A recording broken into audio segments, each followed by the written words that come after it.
Hi everyone. So sorry about the delay earlier. Had a quick little emergency with Miss Sophie, but she's fine for the moment, keeping an eye on her. So I had to make a vet visit. Let me wait and see who joins me here. Today I am talking about I've been having so much of that with clients, with people approaching me, people around me, people in my family. So I figured I would address it as I was sitting today on the foam roller and foam rolling, and I figured, you know what, a lot of people would benefit from this. So we are going to talk about hip flexors. Hip flexors. I don't know how it's coming up. Actually, it is. I have it upside down, so it will be this way. Hip flexors. Your hip flexors are this muscle right here on your anatomy. I will actually try to stand and see. I'm not sure if you can see. Your hip flexors go right through here. Okay? So we'll talk about them. I am going to try to talk about this in not sure. Let me see if hoping. Say hi if you just joined me. I'm just kind of hoping for a lot more people to get in here. Hopefully, because this is a topic that is of interest to men, women, everybody. Although I only train women, but everybody's got hip flexors. And if you're a runner, what causes tight hip flexors? First of all, I'm going to say I am going to talk about this in as layman's terms as possible. So I am not going to go into fancy terms, not to lose, because usually that's what happens. Trainers, doctors, PTs, whoever you go to and talk to, and they start throwing out the muscle names. Nothing wrong with that, but then they stop losing, because not everybody, unless you're in the field, do know the muscle names. So what are your hip flexors? Your hip flexors basically are the muscles that tie up your upper body, your thoracic area, with your lower body, your pelvis area. Okay? So as you can imagine, they are doing a lot of work. Your hip flexors are muscles that help you, basically their attachment. If I show you the little anatomy thing, they attach at the very last. There's several, I'll call them, there's several muscles that comprise the hip flexors, okay? You'll usually you will hear them referred to as the psoas, the iliopsoas, and that's all I'm going to say. Anyways, they attach at the top of at the bottom of your thoracic. It goes through your pelvis, and then the other attachment is at the top of your femur head. All right, guys? These muscles allow you to run, to walk, to sit. There are to twist and to do everything. So they are the workhorse of your body. And a lot of times people, men, women, we tend to have, we sit a lot, guys. Sitting a lot creates super, super tight hip flexors.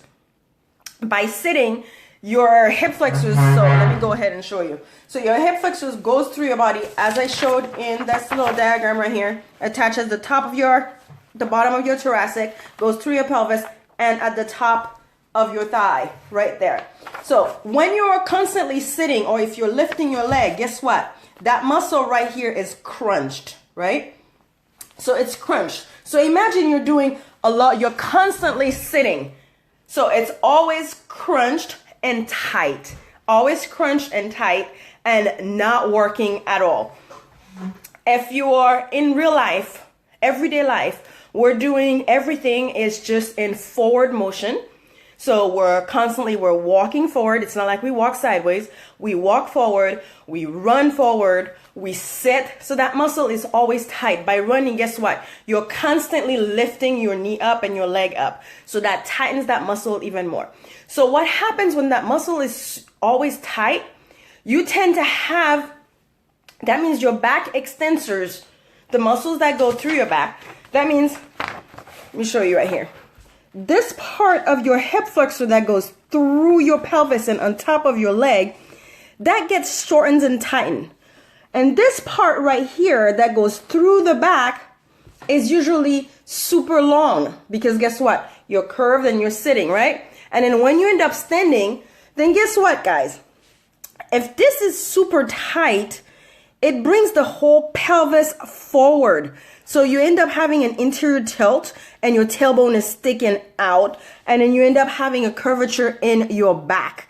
So therefore you end up having a bit of a bulging stomach, and then guess what? Your abs are not engaged at all, because what happens most of the time when we're sitting, our abs are protruding, shoulders hump, and we're sitting like this, right? So if you're doing a lot of sitting, then you have a lot of tight hip flexors.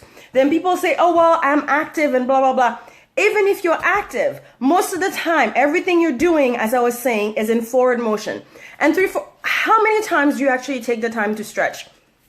Before or after? I'm guilty. I don't stretch often. As I said, remember I did a video while I was traveling about my sciatica acting up like freaking crazy. Guess what? Again, I was walking a lot, tightened my hip flexor, the back muscle became long, everything tightened up. My hamstrings, which shows the muscles in the back of your thigh. Sorry guys, I'm gonna give you a butt shot. Anyways, the hamstrings run from the bottom of your butt all the way down. Those tighten up as well because we are not stretching them. But it's beyond just stretching. You guys, it's beyond just stretching your hamstring, and it's beyond just stretching your, there's different ways. First, guys, there's different types of stretching. You have your dynamic stretching, which is, let's say, for example, if you've ever done a warm-up, dynamic stretching are usually if you're doing butt kicks. If you guys are watching, send a thumbs up, a heart, anything. If you're doing butt kicks or anything like that, that's called dynamic stretching.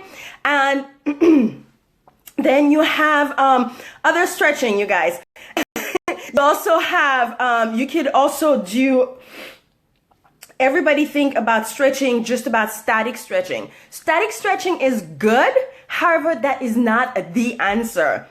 Because all you're doing, you're stretching a tight muscle. You're not doing anything. So I would recommend you guys hear me talk a lot about foam rolling, foam rolling, foam rolling. That's not just it. It's, you'll need, I'd say, about 5 steps to relieve, to give that muscle the tension that it needs. First, we'll start with, you could start with foam rolling or using a ball, a tennis ball, or a softball and whatnot. Start with the tennis ball because you don't want to start with something hard because all it will do is just excite the muscle. So you start with something small. You put it, a way to palpate, to find your hip flexors, guys, if you actually lay down on the floor, find your hip bones, go about 2 inches in, then bring your knee up, flex your leg, bring your knee up, that's flexing the leg. When you bring your knee up, you'll feel use those 2 fingers, you'll feel that muscle tense up. And then if you run your fingers all along, you should feel it. But go deep inside because it's a very deep interior muscle. It's not a muscle at the surface, which is the reason why it's super hard to get to that muscle. It's deep at the surface, as you can see here. It's a deep, deep layer of muscle, guys. It's hard to find. So if you palpate, like I said, find your hip bone. So that will be the top of your hip bone. And then you go in a couple inches and then you'll find it. And it goes through the hip bone and up there. So this whole thing, and then all the way to the back at the thoracic area. So this is the part right here, the front, that will usually be much tighter. So just kind of foam roll, find any spots that's hard. If you have any idea, if you're wondering about foam rolling, take a look. I have a video about foam rolling that's on my YouTube channel. and it's RSJ Fit. You could always check it out. Anyways, put a ball through here slowly, 30 seconds in each session until it releases a little bit. Once you're done with foam rolling, guys, you could go ahead and do some dynamic stretches, which is you could do some butt kicks, and then you could go ahead and do a bit of mobility, which is you could actually do this. Yeah, I don't know if you can see. You could actually can't see me. See if I could fix this a little bit. So lift and turn. So you get that joint, everything to work, full range of motion, right? So you want, because the whole idea too, you also want full range of motion every single time. And then once you're done with that, you could go ahead and then go ahead and do your static stretching. For your static stretching, I'm sure you guys are familiar. You have your runner's lunge. You've always seen runners do that before. If you're a yogi, you have what's called any form of variation of pigeon works. So it's you have your pigeon, and then you also want to do it in different ways. You could also stretch your fascia. What is the fascia? Fascia is basically, I'm gonna go super layman's term on you guys. Your fascia is if you guys ever seen any kind of meat, and there's this white area, this white film over the meat and the muscle. So basically it's kind of like that. So if that area is tight, then the muscle cannot move within the fascia. All right. So what you also want to do is you'll do a bit of a fascia stretching, which would be, for example, for people that have taken maybe Bikram yoga or any kind of yoga, that would be kind of like if you were to do sort of warrior pose. I think it's warrior pose. Yeah, side bend, that kind of stuff. And then you should feel kind of like your skin stretching from the inside out, and that also helps. And then next up, you guys, if you guys are following what I'm saying, and if you're still here, send me thumbs up. Let me know if you have back pain, if you're suffering from back pain, what has been your solution, what has helped. If you're familiar with anything I'm saying, let me know if anybody's here, okay? As opposed to this being a lecture, I would love for it to be some sort of an interaction. So if you've got, please send me some thumbs up, heart, angry face, whatever you want. If what I'm saying is interesting to you, write what your experience has been. If you've had stretches that helps, just let me know. Anybody? I'll just wait and see. What has your experience been? Next up, anyways, I'm gonna continue. Your next up, guys, would be what happens when your hip flexor is super tight. What happens when your hip flexor is super tight? What happens, again, like I said, because it's tightened so much by sitting or by doing a lot of forward motions, that means your core becomes weak. Your core is most likely weak because you end up having that tilt in your pelvis, right, with your butt sticking out. And, of course, your posture changes then. And then means your glutes, your butt muscles do not activate.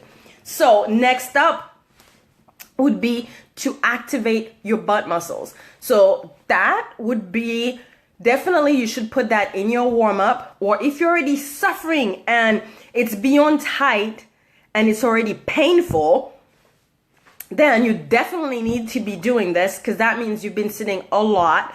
And for butt muscle activation, number one favorite exercise is the bridge.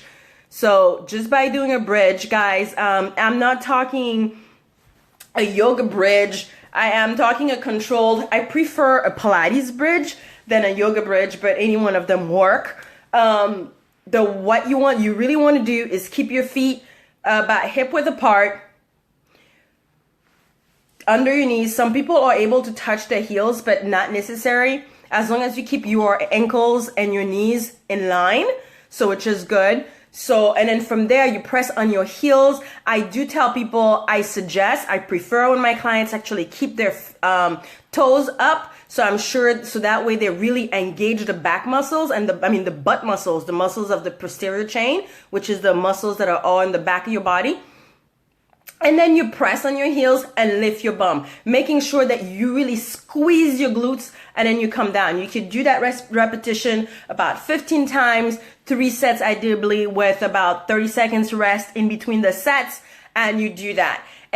Once that becomes a little too easy for you, you've been doing that, it becomes too easy for you, you could always graduate to one-legged bridge. And if that's still too easy for you, you could always get a ball, and from by ball I mean the big oh my god, the word escapes me, a big stability ball, and you could do it with your legs extended, with your calves, legs on the stability ball, and then from there do your bridge. Again, two-legged bridge. If that's too easy, you do a one-legged bridge. And what I tell people, this is for some people, if you're a beginner.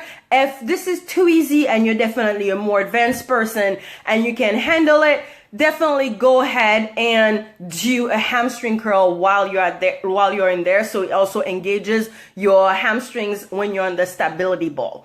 Okay, so every time you push, so what happens is you contract your butt muscles and lift up. By lifting up, so when you lift up, excuse me guys, that's the chair. When you lift up, what happens is you lift up, you squeeze your glutes, and it opens up the front right here. So what happens, the glutes and the hip flexors are opposing muscles.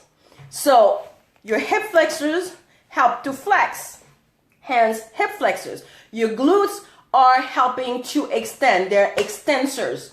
So another exercise that you could do is you could be standing and do standing leg kickbacks. So making sure that when you do your standing leg kickbacks, that your back doesn't arch, right? You still want to prevent that tilt. So in order to prevent that tilt, what do you want to do? You actually want to engage your abs and drop the rib cage. So if you take a nice inhale right here and you exhale, you drop the rib cage and you contract, you engage your abs. How I usually say it in Pilates class is I tell people making sure that you close up your burrito, right? So close it all up, drop the rib cage. That way you're in line, and then from there you could go ahead and do leg kickbacks. That way it extends your hip flexors and then contracts the butt muscles, right? Because you want to activate the butt muscles. The stronger your butt muscles, then more in sync those two muscles will work. And you will not use your hip flexors for every single thing. Because technically, if your butt muscles are working, you should be using your butt muscles to walk. You should be able to use your butt muscles to run. But that's not the case for 90% of the population. We spend so much time sitting that the hip flexors become so tight that they do every single thing. And the butt muscles just do nothing and do not activate. And when that happens, guys, you think, oh yeah, it's just hip flexors. No. You will not know. You probably don't even know that you have tight hip flexors until all of a sudden you go to pick up an empty garbage can and oh my God, my back locks up. It's not your back that locks up, guys. It's your hip flexor that's tight. The back muscle is super long. You have no back extensors. You didn't use your back muscles and they're super weak, and this is exactly what happened. So what you want to do is you also want to be able to work your back extensors, and to work your back extensors, you do what we call Supermans. So if you're laying on your stomach, you will lay on your stomach. You can have your arms by your side with your hands right under your shoulder, flat on your stomach, and then pull your belly button off the ground, squeeze your bum, and then lift your chest up, keeping your head and your neck in line, your forehead parallel to the ground. Lift your chest up, squeeze, and then come back down. You could do that 10 to 12 times, working your extensors, your back extensors to help you out. So straightening them so they're not so weak.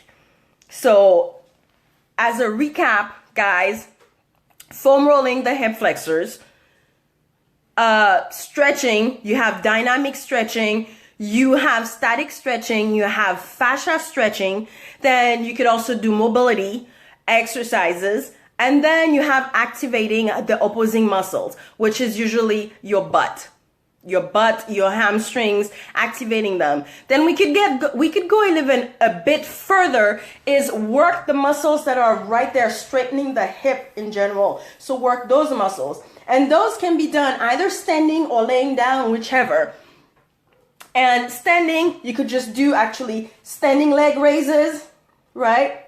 Standing leg raises will help. And again, but the reason why I like to put everybody on a laying down position, because standing, then you start, if you already have a very bad posture, then you start going into all kinds of things. Boobs or chest is out. You have that extreme, lordosis, which is a curvature in the back, and then you do it like this because you have that interior tilt and you have that belly budge because the tightness of your hip flexors.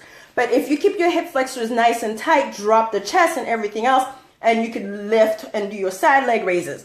But if you're on the ground, which is where I like to put most of my clients, on the ground, you could actually lay down on the ground and then lift it. Still keeping your chest, but it's a little, because you're on a hard surface, it's a little hard for you to be in all kinds of crooked position.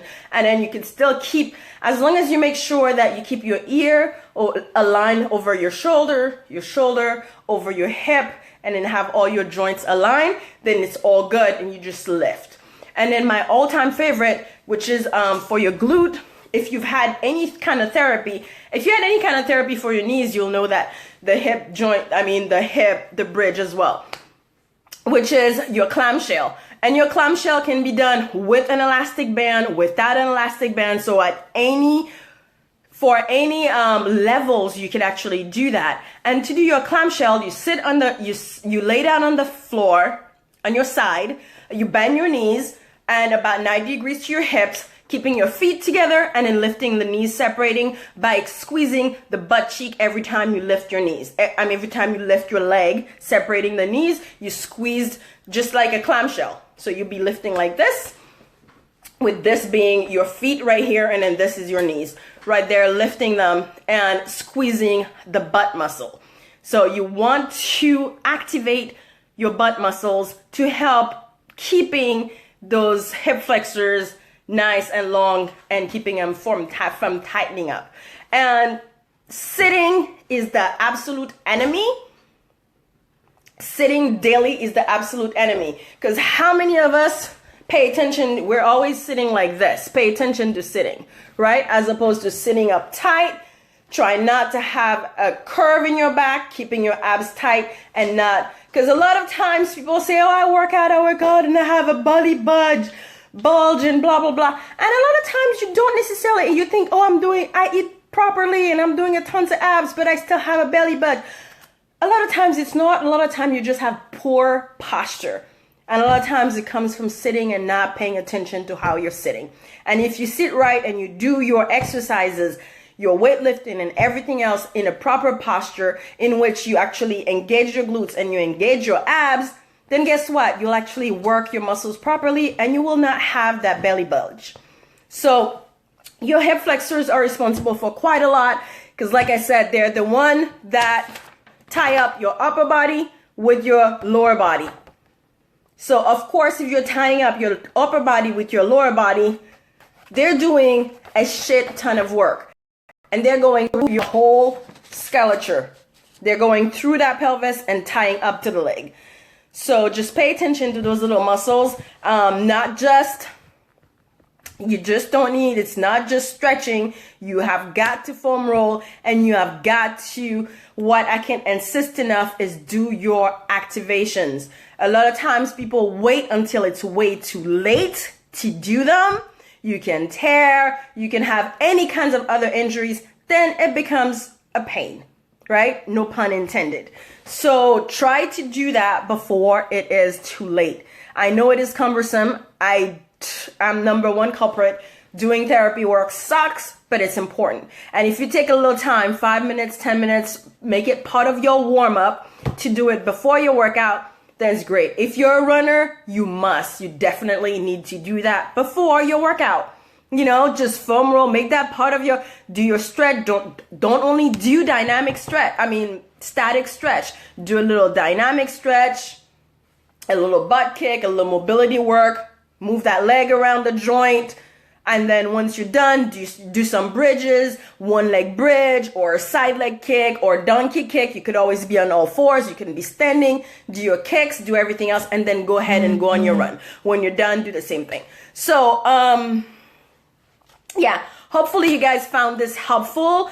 And if you want more information, or if you want me to actually have a video of those exercises, or just let me know, drop a link below if you've had any experience, or if you've had any injuries related to your back being in spasm and whatnot, or you've had hip flexor pain that's like not going away, or if you've had just anything related to that subject.